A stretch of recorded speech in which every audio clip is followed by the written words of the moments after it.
From the studios of Farm Journal Broadcast, this is Ag Day.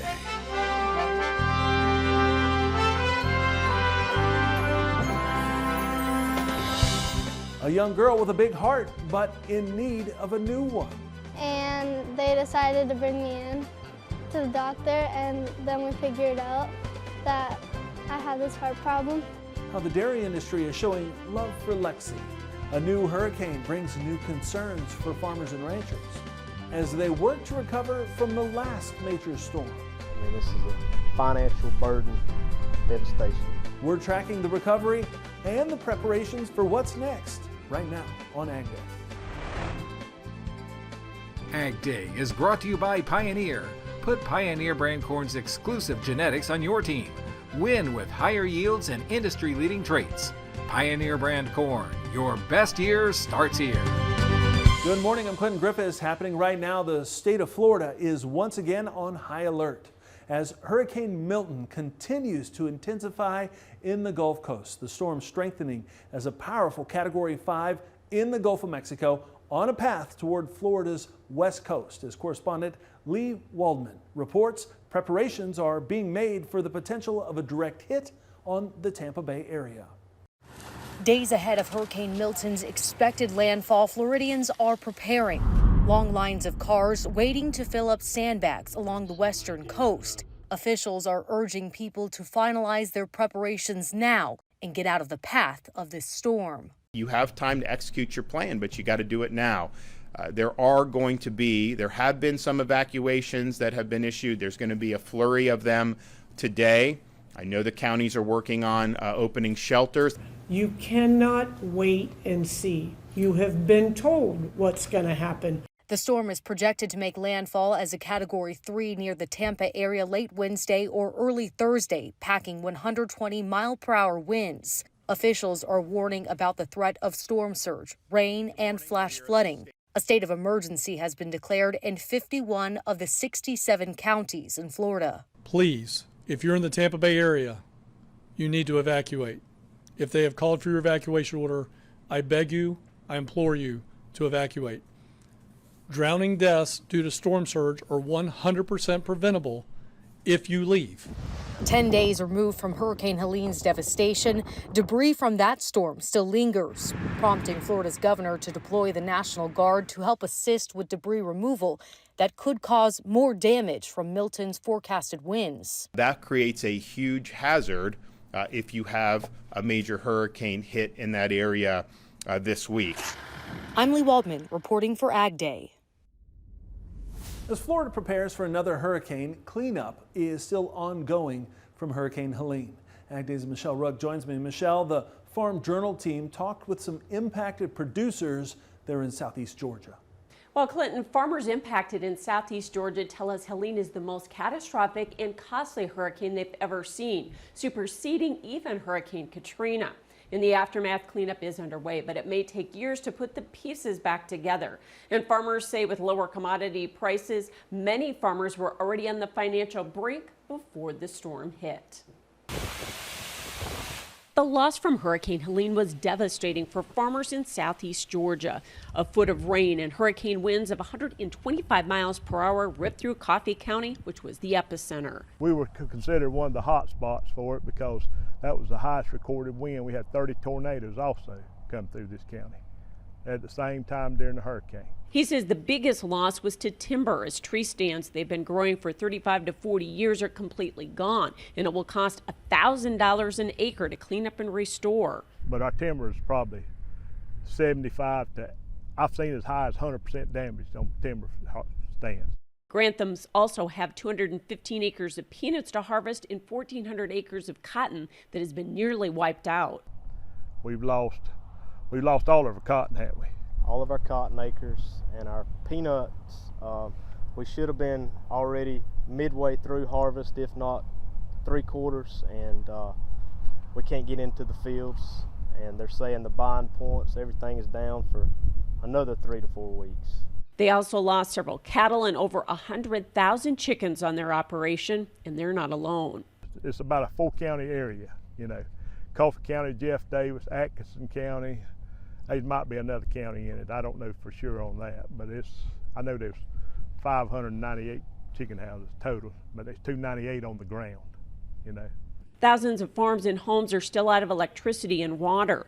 Farmers in southeast Georgia have met with state and federal officials with the message they need disaster assistance immediately.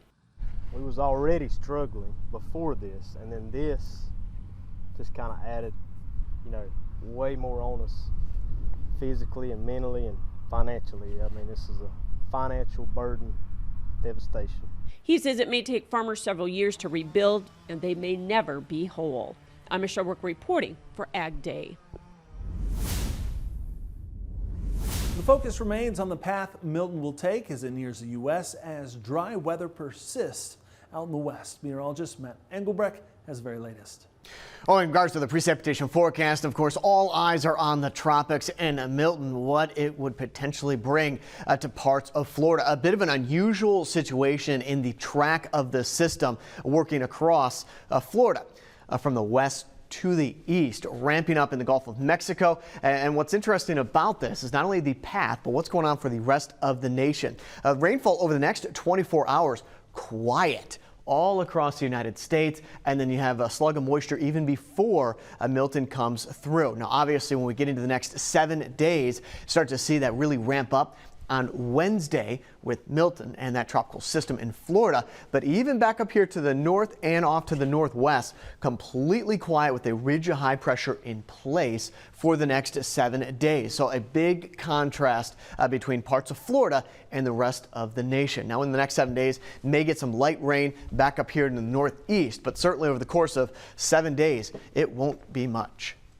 And a busy time of year for pumpkin growers. Blake of eastern New Mexico and West Texas says sales of his pumpkins have been down overall, mostly due to heat and economic factors. But he says they've got a good crop. And he says to look for the sticker Wild Hair Farms on his pumpkin at the store. Dry, windy conditions continue to fuel wildfires in the west. This video taken near Sheridan, Wyoming, as ranchers work to move cattle away from the elk fire in the mountain face of the Bighorns. The fire started with a lightning strike and has continued to grow, reaching more than 72,000 acres over the weekend. At last report, it was 10% contained. The Forest Service said 700 cattle were moved away from the fire, thanks to several agencies and community members helping out. Purchase with a Purpose is brought to you by the Mighty Micro from Mosaic Micro Essentials. We put more in so you can get more out. Visit microessentials.com to learn more. This week, the Farm Journal content team is focusing on inputs and equipment with a series of reports called Purchase with a Purpose.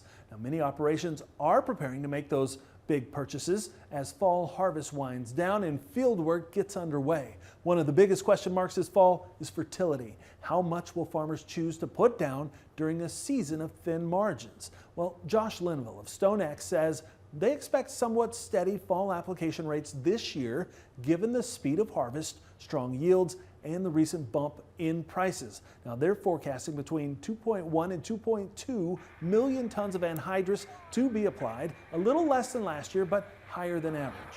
It really depends on the product. When it comes to nitrogen, I think everybody has succumbed to the fact that I have to have it. Let's face it, yields are very, very good this year. They understand you're not going to raise that crop again in 25 without having nitrogen out there. So everyone is kind of biting the bullet and saying, yeah, we know we need it. Potash, very well valued. Of course, it can always be lower, but when you look at it versus a lot of the different comparisons, it's very, very well priced. We expect potash demand to be very good. You can read more Purchase with a Purpose content all this week over at agweb.com and in the October issue of Farm Journal magazine. It was a mixed day for markets to start the week as corn and cotton battle to hold on to gains. We'll have more details coming up next in Markets Now. And later, a heartwarming story about a dairy showman in need of a life-saving gift. We're sharing love for Lexi today in the country. Purchase with a Purpose is brought to you by Frontier Precision Agriculture, who knows farming success demands the best efficiencies and smart decision making. Get your field intelligence at frontierprecision.com/ag.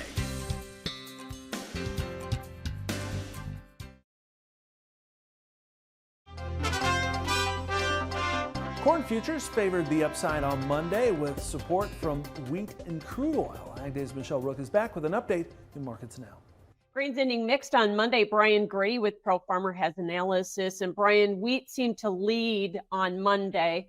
You know, is that market holding on to some weather or geopolitical premium or not? Well, I think the geopolitical side is interesting, to say the least. The Middle East obviously is the latest and greatest news on that front. And so, wheat's taken its turn here to kick off the week, being a leader to the upside.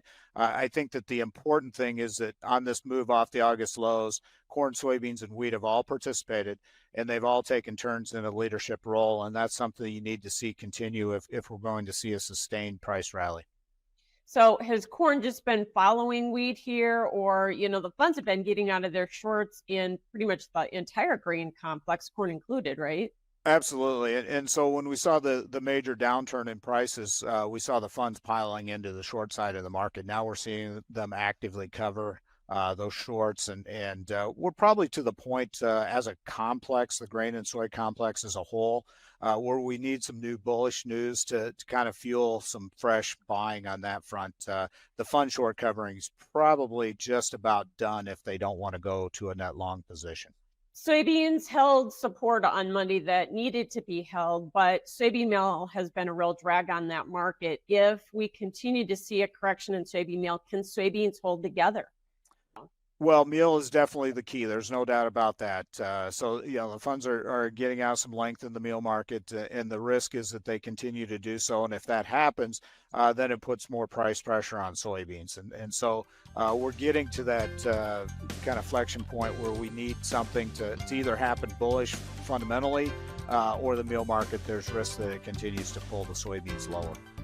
All right. Thanks for joining us. Brian Grady with Pro Farmer. We'll have more Ag Day coming up.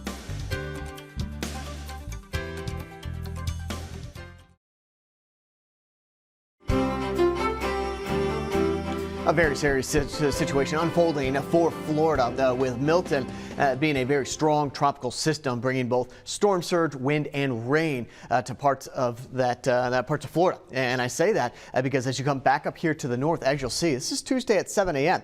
As you get to Wednesday morning, there's the hints of the system back out here towards the west of Florida. Nothing else to the north or to the northwest. A trough is going to bottle things up, but more importantly, a ridge is going to keep things rather stagnant. That's going to steer this system more to the east and the northeast rather than to the north and the northeast. So we're going to get this crossing over parts of Florida pretty slowly through Wednesday night, early Thursday morning into Thursday afternoon before it lifts off back into the Atlantic. But a very scary situation unfolding in parts of Florida when you start to combine all the different variables and elements that could create some life-threatening conditions to folks in that area.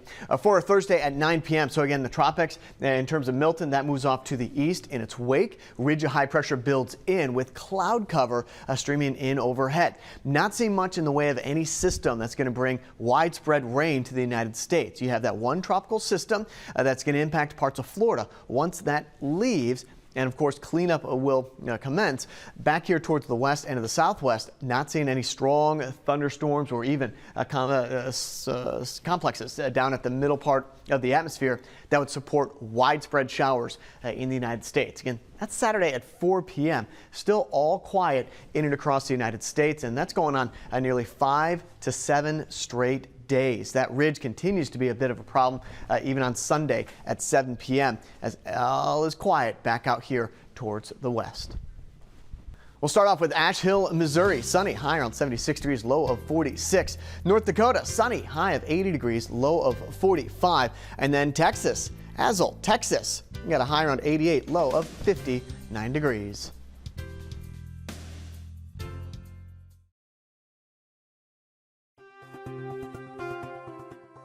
As Florida prepares for another hurricane, dairy producers in parts of the state are busy cleaning up from Hurricane Helene.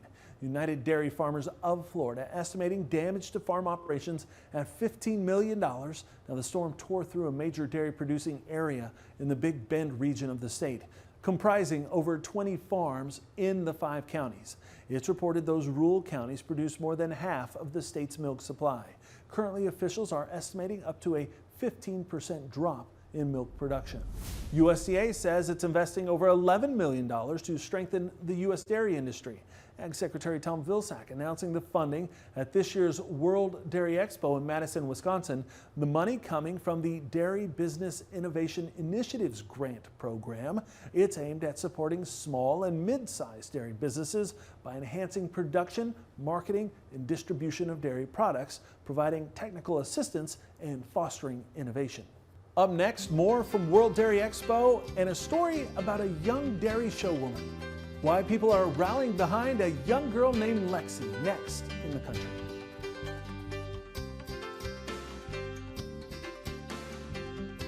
Scan now to register for the Milk Business Conference 2024. Early bird rate expires October 31st.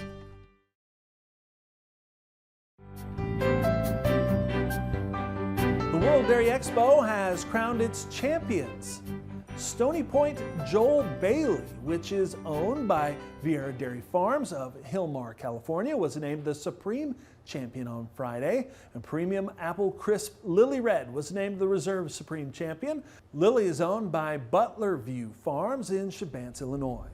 And one of those people at World Dairy Expo this week, Lexi Anderson, an avid dairy showwoman, horse lover, and sports fanatic. Lexi will quickly capture your heart, but as Farm Journal's Tyne Morgan reports, as she entered the show ring last week in Madison, it's her own heart that needed saving. Lexi Anderson looks like a typical 12-year-old kid, a sixth grader full of life and so much spunk. How long have you been coming to World Dairy Expo? 12 years. So your whole life? Yeah. But Lexi's life took a dramatic turn nearly 10 months ago. So in December of 2023, she started feeling dizzy on the basketball court. And at first, we weren't really sure what was going on, whether it was dehydration or what it was. But when Lexi blacked out on the court, they knew something wasn't right. And they decided to bring me in to the doctor, and then we figured out that I had this heart problem. Not just a minor problem, restrictive cardiomyopathy. It's a hardening of the heart, the lining of the heart. So the walls of the heart are eventually going to harden and stop pumping. It's really rare. How rare? Like 2% of the world has it. A fast-paced disease that meant Lexi was in need of a heart transplant. When we first got the news, it was extremely hard to get that news. To hear that your daughter, the average, sometimes kids only have 1.5 years after they're diagnosed with this. A heartbreaking diagnosis, but Tamala says they were sent to specialists at the Children's Hospital in Milwaukee, an amazing team of doctors that immediately planted seeds of hope. They don't even let us look at the negative. They told us we're going to find a heart.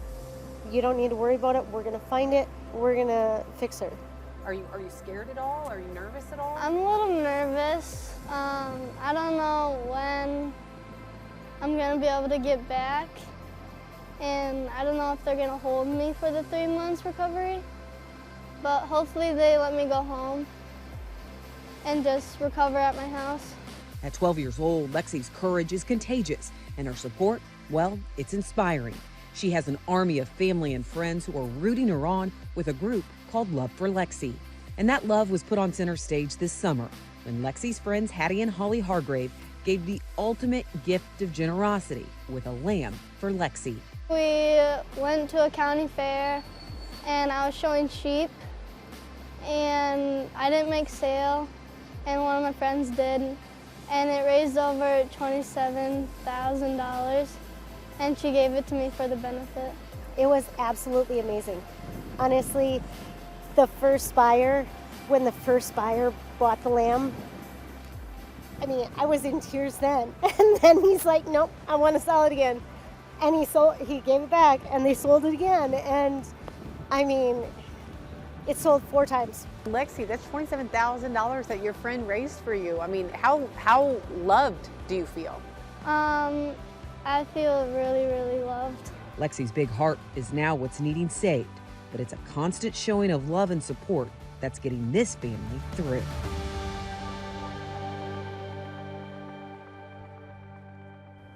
Thanks, Tyne, and all the best to Lexi and her entire family. And that's all the time we have this morning. We're sure glad you tuned in. From all of us here at Ag Day, I'm Clinton Griffiths. Have a great day.